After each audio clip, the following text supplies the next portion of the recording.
Further clues can be found by examining geoglyphs that some believe are depictions of actual alien beings. อีกประมาณ 1.2 กิโลเมตรกลับรถบนกาเวนเดีย The Atacama Desert, Chile.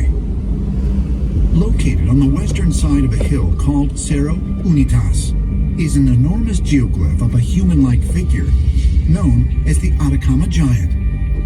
Although its origins remain a mystery, some have estimated it to be as much as 10,000 years old.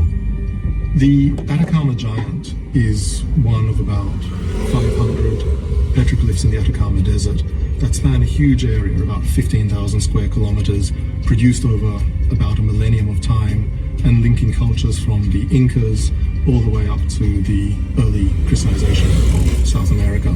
The Atacama Giant itself is about 100 meters tall, and it's a hugely impressive figure. It's got the most amazing symmetry and geometry, which would have required the most exquisite planning, because once you're up there digging away, you can't see exactly the proportions. It's clearly a focal point of the culture of the people who made it. It has these very strange horizontal and vertical lines coming out of its head. Archaeoastronomers have suggested that every part of this figure was actually used for astronomical purposes. It marked the different cycles of the moon in every year. If you ask the local elders what the Atacama Giant represents, they will say that it represents sacred space, and that actually entering inside them allows you communication with the sky gods.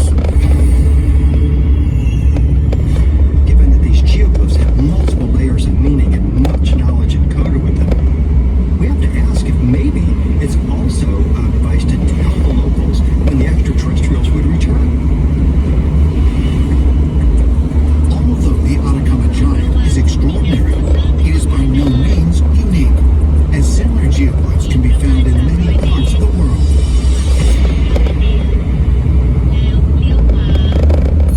Blythe, California. Located in the desert just west of the Arizona border, an estimated 300 gigantic figures can be seen etched in the arid ground. Known as the Blythe intaglios, these ancient carvings depict animals, spirals, and perhaps most significantly, gigantic humanoid figures. These intaglios are unique in that they are always found on the shorelines of ancient lakes that existed 12,500 years ago and prior.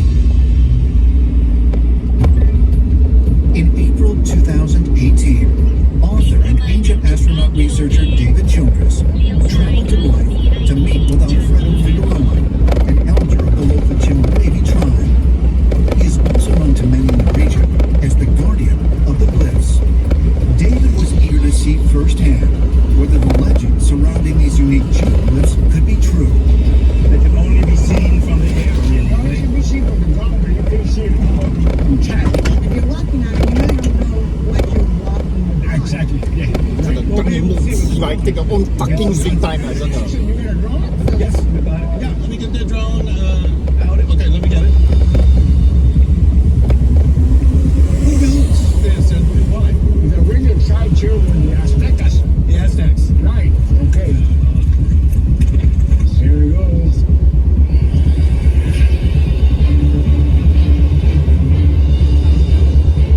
Wow, that's pretty interesting. With the drone camera, David and Alfredo are able to see the Blythe intaglios from a vantage point that their creators never could have, at least not without the aid of some form of aircraft. But if this is true, then why were they created? And for whom? All right, this is small man, C1. C1 means woman, and she is pregnant. Right here, she's like having a baby then. Okay. Right next to the is Ocelot. Ocelot is the jaguar. Okay, so you can see it's a cat because it has a very long tail. Well, the tail is supposed to have been like a loop, a U. And in the cosmos, it represents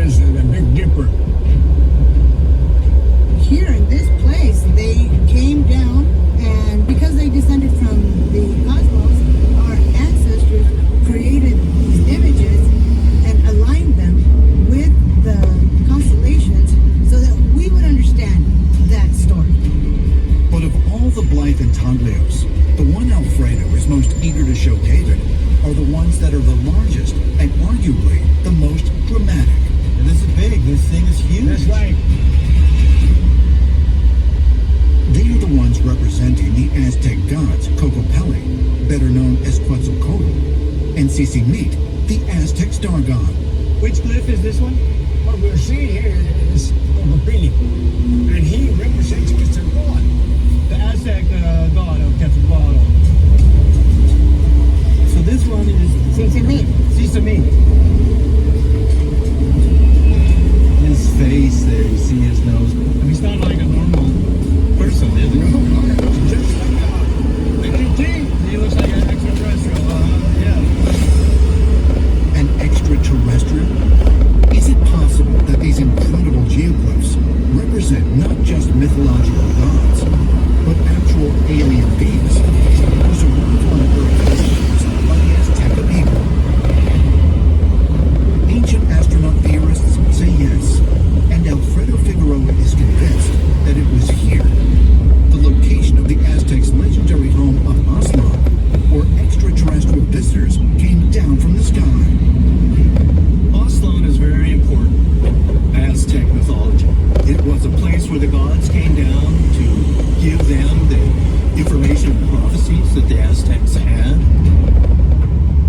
I mean, you're maintaining that this whole area here around Blythe and around there is an ancient homeland of Aztecs and the gods too? Yes, the geoglyphs were made by the Nahua people. The Nahua are the origin of the Aztecas and the Mexicans. So they're the ones that named it at first. And then the Nahua people made these geoglyphs to honor the cradle gods. Right. Not forget where we came from. Could it be that Blythe, California, really was the ancestral home of the Aztec people? And that more than 1,000 years ago, the area was visited by extraterrestrial beings? Ancient astronaut theorists suggest that the answers may be found by examining the most mysterious geoglyphs of all. Incredible markings that are invisible to the naked eye.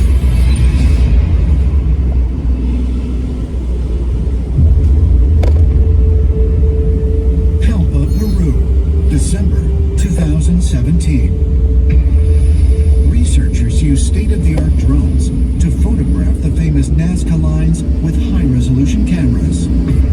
This is new technology being employed to search the landscape and to try and find what the human eye has not been able to notice, and not even from aeroplanes. What the researchers find amazes them, as the HD camera reveals dozens of additional geoglyphs that had never been seen before. They include a huge serpent and also a giant fish. Both of which are cosmic symbols. อีกประมาณ300 เมตร The thing is, with some figures found in Hamilton, I think they could be pulled some of the Nazca figures. There's one hillside in this local Caracas culture who were around 4 years ago, going back to probably 800 BC or even earlier. That suggests that there's more cultures than just the Nazca people creating these effigies and lines in that part of the Nazca region. เลนขวาเพื่อเลี้ยวขวา More geoglyphs created by cultures stretching back nearly 3,000 years. But who were they? What were they trying to communicate? One has to wonder, why did our ancestors create these things if they can only be appreciated from the air? Because here's the thing, sometimes it has been proposed that the Aztecs were crests of different tribes, of different societies. But if I were a society leader and I had my crest created on the ground, but I could not see it, I would not be very happy with that. That many of them can only be seen from the air, that suggests to me that many of the geoglyphs were in fact created in order to contact someone up there. The ancients were trying to represent that which they believed was coming from the cosmos, and that they themselves were trying to communicate and make the link with these cosmic beings. For ancient astronaut theorists, the link between the Nazca lines and extraterrestrial communication is an obvious one.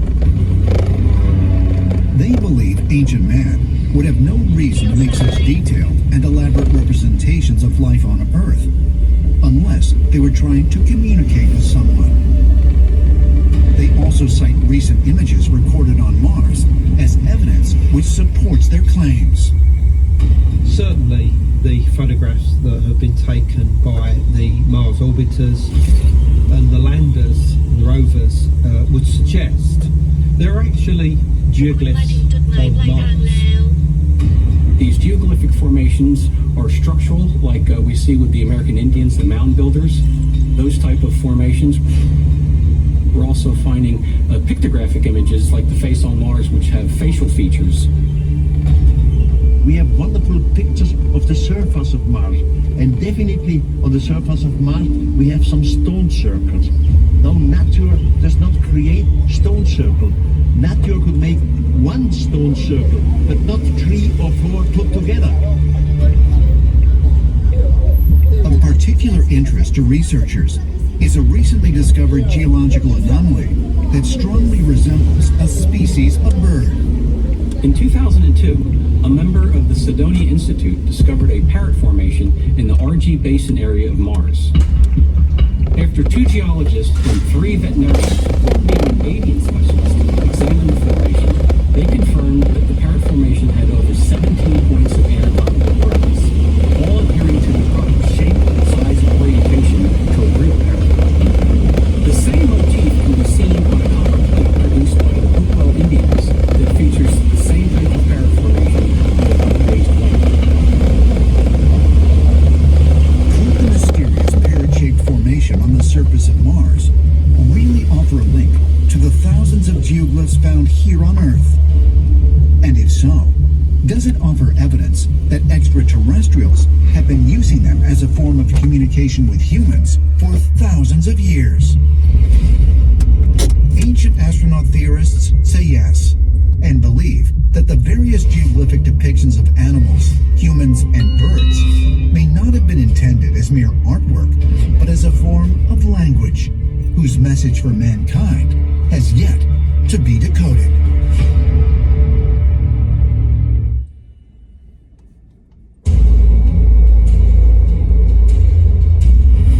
El Kab, Egypt, June 2017. A team of researchers from Yale University and the Royal Museums of Art and History in Brussels make an historic find. While exploring this ancient city, they discover a number of rock